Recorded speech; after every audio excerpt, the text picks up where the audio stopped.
Greetings, ladies and gentlemen, and welcome to this latest version of Tales from Outer Space, where I take an HFY story from somewhere around the internet and read it aloud for your enjoyment. All the relevant links are down below. Like, subscribe, and all that YouTube gumph to help this video and channel grow. Anyways, as always, I hope that you enjoy. I would like to give a quick thanks to our Tier 5 channel members and patrons. Fallen Angel, Buzz Killington. Thank you again. Now on to the story. Story number 1. Little Plastic Bricks. Written by Eddie. When we got our human crew members, we were all made aware of the changes that would happen. New foods would be added to the roster, some of which we couldn't eat due to the spices used, and that there were certain foods that we had that we could not give the humans for the same reason. However, the strangest changes were those that were done with the recreation room. There were several new things added. A large set of shapeless sacks that seemed to conform to those who sat on them. A large table covered in cloth. The edges were raised as if to prevent things from falling off, but had irregular gaps along the edge. The strangest, however, were added to the advisory of the Human Interaction Council on Earth. A large open space with a raised platform around it, and several dozen large crates were placed in the same space. Each crate had labels. Some seemed to simply have measurements. However, there were no units given, such as 2x3 plate, while some had long and complex names, such as axle pin with friction ridges lengthwise. No one was really sure what on earth these were. When the humans were introduced to the crew, they seemed rather normal, at least for such a strange species. They did their jobs well and kept to themselves, mostly. It took them a few days for them to discover the space set aside for the crates. One of the humans let out a yell of glee and held up something from one of the boxes. It looked like a small plastic cube. The response from the other two humans was to rush over, and they started opening the crates and shouting at each other and holding up handfuls of brightly colored plastic shapes. The other crew members looked on in utter confusion. The shapes looked like some sort of toys we'd used to teach children the basic shapes and the fundamentals of geometry. The humans, however, utterly gleeful about them and started pressing the shapes together. Most of the crew dismissed this as humans being humans, a primitive race that found joy in basic things. A few, however, watched as the humans dragged over the shapeless sack chairs and set about pushing the shapes together in ever more complex manners. The shapes appeared to stick together, and the humans clearly were up to something with them. Days passed, and the humans kept going back to the plastic shapes. They'd often stop and do other things, but they'd always go back and resume whatever they were working on. They'd found other crates full of stranger shapes than the basic bricks. Slope bits or cross-shaped, long thin ones, even gears and other basic mechanical devices. Myself and one of the other crew members had found that watching the humans work on these plastic shapes was quite entertaining, as they would often lose or forget a bit and spend a while looking for it.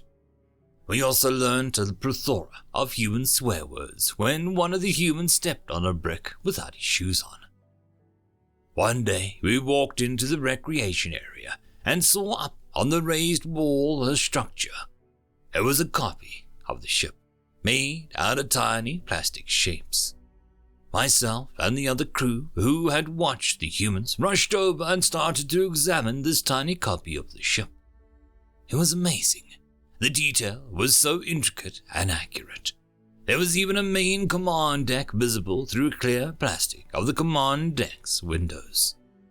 We spent quite a while marveling at the copy before one of the humans looked up from what they were doing and spotted us.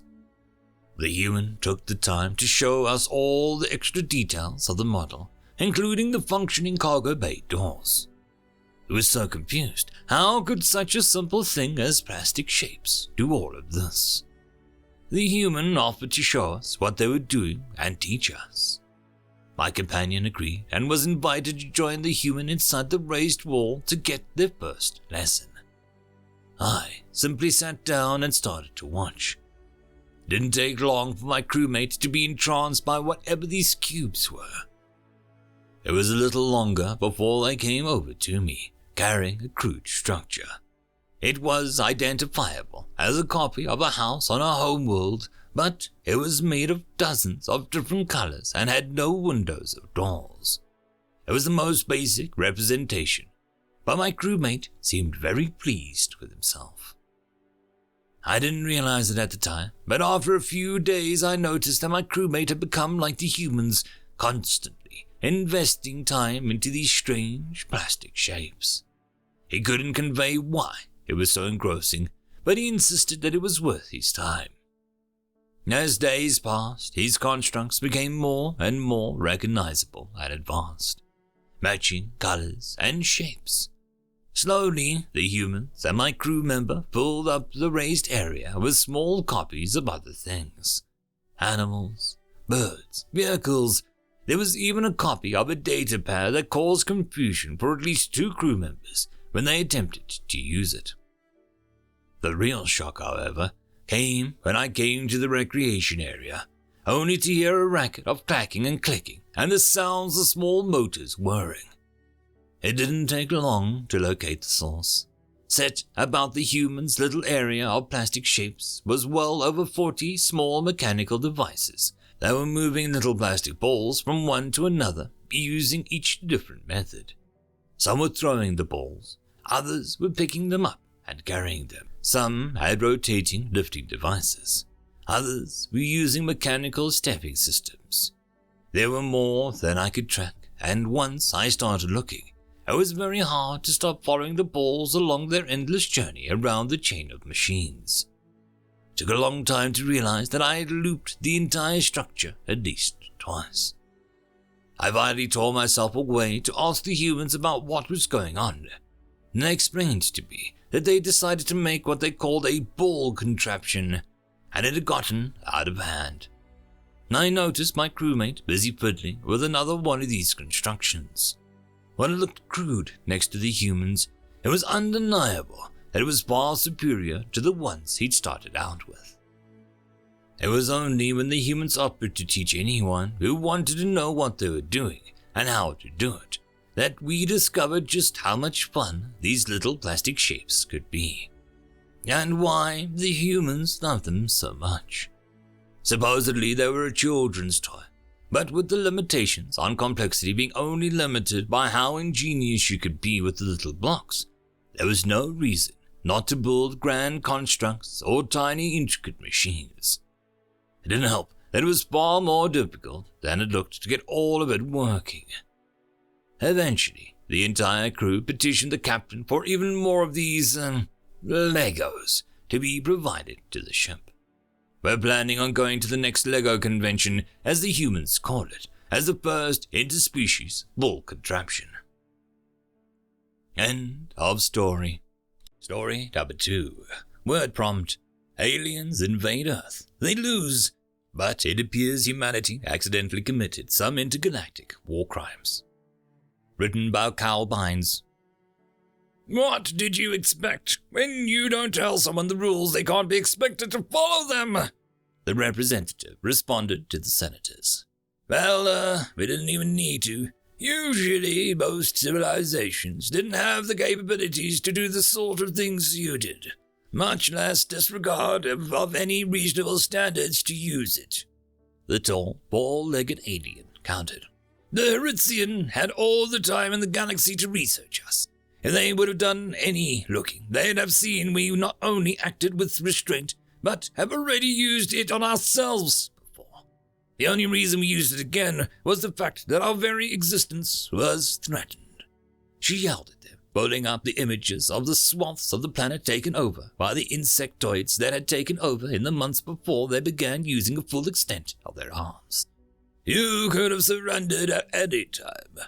The Haritzian constantly told you they would accept any surrender. Another representative popped in, a tall, mineral-like creature. And surrender our people to the wrath of some alien group. You saw what our soldiers would do before capture and interrogation. What did you expect would happen once you started progressing even further? The human turned onto the rock creature. A loud bang sounded across the room, silencing everyone as a large robotic figure, within it holding the minds of this elder race. Silence! No matter the circumstances, you and your people shall be sentenced for violating the basic principles this galaxy rests upon.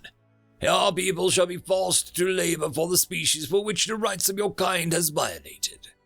This voice said and boomed throughout the chamber, with some representatives near fainting from the voice, not often heard except for dire circumstances. The human stayed still, staring at the gargantuan figure in the eyes. Our people will serve no one. You should have learned that by now. Try and subjugate us again, and you will learn that our chemicals are the least of your worries, she said, slamming the doors that she had entered behind her. End of story. And that, my friends, concludes this video.